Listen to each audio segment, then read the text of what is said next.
Isipin mo na nasa isang magic show ka.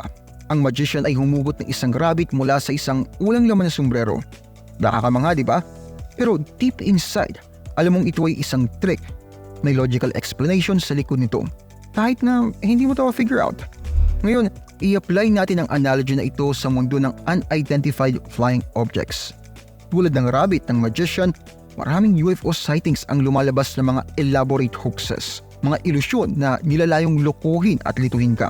Pero bakit nga ba gumagawa ang mga tao ng mga ganitong hoaxes? Anong kanilang motivation? At papaano nakaka-apekto ang mga hoaxes na ito sa seryosong UFO research? Pero bago natin simulan, make sure na i-hit mo yung like button at i-subscribe ang channel ko kung hindi mo pa nagagawa. At kung gusto mong ma-notify sa bawat bagong video ko, i-click din yung bell icon.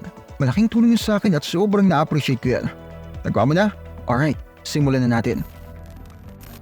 Parang magician na may bag of tricks, ang mga hoaxers ng UFO ay may sarili ring toolbox. Gamit nilang lahat from weather balloons at drones to advanced digital editing software para gumawa ng convincing illusions ng alien spacecraft. At parang magic trick din, ang mga hoax na ito ay sobrang nakakaengganyo. Nakikita mo ang isang video ng isang weird object na lumulutang sa kalangitan na nagpe-perform ng mga moves na hindi kaya ng kahit anong known aircraft. Bumibilis ang tibok ng puso mo at nagugulumihanan ang utak mo. Posible kayang totoo ito? Pero maya-maya lang, nawasak ang ilusyon. May isang sharp-eyed skeptic na nakapansin ng isang sign of digital manipulation. O baka naman hindi nakatiis ang hoaxer mismo na i-reveal ang kanilang trick at umani ng kasikatan sa kanilang angking kakayahan na nakapangloko ng maraming tao. Historically, marami ng notable UFO hoaxes. Naalala mo ba yung War of the Worlds radio broadcast taong 1938? Kahit hindi isang UFO hoax in the strictest sense, itong fictional radio drama tungkol sa alien invasion ay naging dahilan ng widespread panic sa mga listeners na naniniwala na ito ay totoo.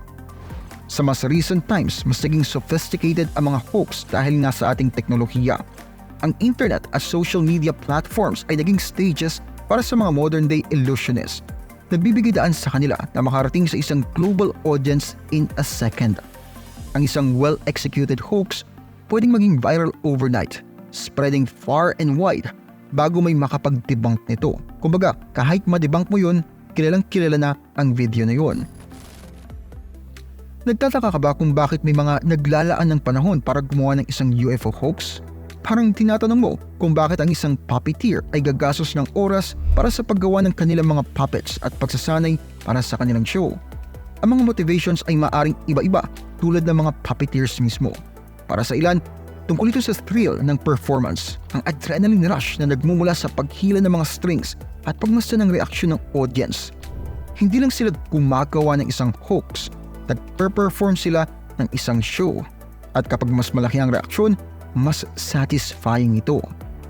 Para sa iba, tungkol naman ito sa atensyon. Sa ating social media-driven world, ang isang successful hoax ay maaaring magtulak sa isang dating hindi kilalang tao sa spotlight overnight. Sila ay naging topic of conversation.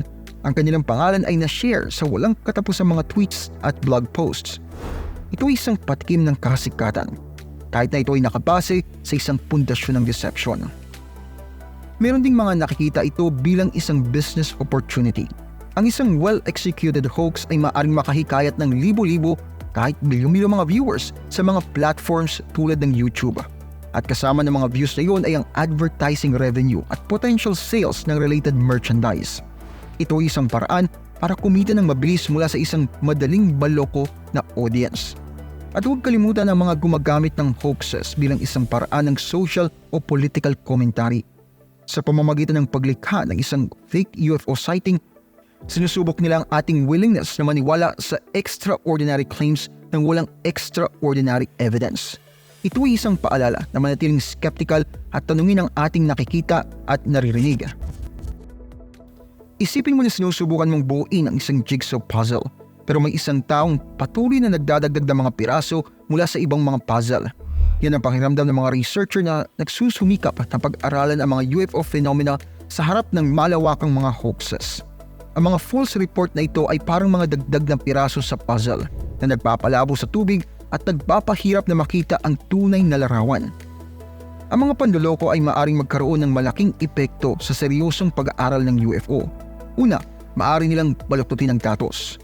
Kung isang malaking bahagi ng mga naiulat na mga pagkakakitaan ay lumabas ng mga panloloko, maaari itong magpabago sa ating pag-unawa kung gaano kalaganap at kadalas ang mga fenomeno na ito. Bukod pa rito, ang mga hoax ay maaring makasira sa kredibilidad. Kapag ang isang kilalang kaso ay natuklasan na hoax lamang, maaari itong humantong sa public skepticism at ridicule. Maaari itong magpahina sa mga seryosong researchers at magpahirap na makakuha ng pondo para sa karagdagang mga pag-aaral. Pero marahil ang pinakamahalaga, ang mga hoax ay maaaring lumikha ng isang diversion. Ang mga researchers ay may limitadong oras at resources lamang. Bawat oras na ginugugol sa pagsisiyasat ng isang hoax ay isang oras na hindi ginugugol sa pag-aaral ng tunay na phenomena. Kaya, tulad ng ilang peking piraso ay maaaring sirain ang iyong enjoyment sa pagbuo ng isang jigsaw puzzle. Ang mga UFO hoaxers ay maaaring hadlangan ating paghahanap sa pag-unawa sa mga misteryosong phenomena. Dumadagdag sila ng ingay, lumilikha ng confusion at dinadivert ang mahalagang resource mula sa kung saan talaga sila kailangan. Isipin mo ang pag-identify ng isang UFO hoax ay parang pagiging detective sa isang mystery novel. May binigay sa iyong kaso, isang set ng clues at trabaho mong malaman kung ano ang totoong nangyari. Hindi ito palaging madali pero sa tamang tools at methods, masosolve mo ang kaso. Isa sa pinakamahalagang tools sa iyong detective kit ay ang critical thinking. Ito ay nangangahulugan na hindi ka lang basta naniniwala sa mga bagay-bagay. Nagtatanong ka ng mga probing questions at naghahanap ka ng evidence para suportahan ang mga claims na ito. Tulad ng isang detective na hindi huhuli ng suspect ng walang solid evidence. Hindi mo rin dapat tanggapin ang isang UFO sighting bilang totoo ng walang compelling proof. Ang scientific rigor ay isang mahalagang tool din. Ito ay ang pag-apply ng scientific method sa mga UFO sightings na kinabibilangan ng paggawa ng observations, pagbuo ng hypothesis, pagsasagawa ng mga experiments at paggawa ng conclusions. Kung ang isang claim ay hindi tumatayo sa ilalim ng scientific scrutiny, malamang na ito ay isang hoax.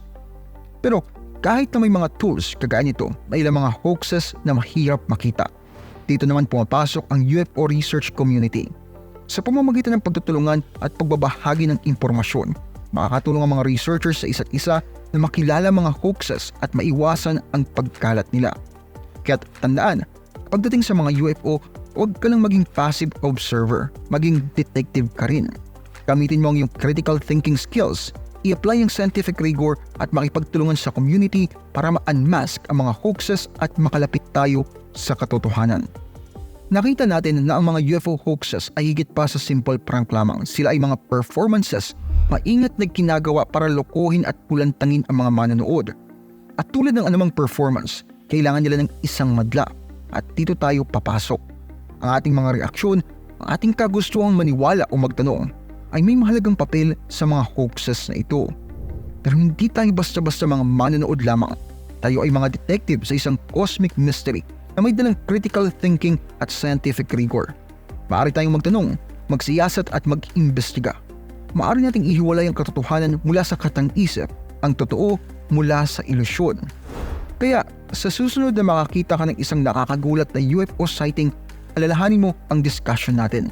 Alalahanin mo ang puppeteer sa likod ng mga tali, ang salamangkero sa likod ng mga ilusyon, at higit sa lahat, alalahanin mo ang iyong papel bilang isang detective sa isang malaking cosmic mystery. Kung gusto mong ginagawa ko dito, huwag kalimutang pindutin ang like at mag-subscribe kung hindi mo pa nagagawa. At kung meron ka ilang topic na gustong i-cover dito sa channel, lagay mo lang sa comment section at susubukan natin gawin yan. Maraming salamat sa panonood at kita-kits tayo sa next video. Maraming salamat po sa inyong panonood. Kung mahilig kayo sa history, mystery, religion, urban legends at iba pa, paki-subscribe naman po ang isa kong channel, ang Libro. May bagong videos po every week. Paki-like at paki-follow na rin po ang aking Facebook page. Muli, maraming salamat po. Maraming salamat lalo na sa mga solid supporter na sina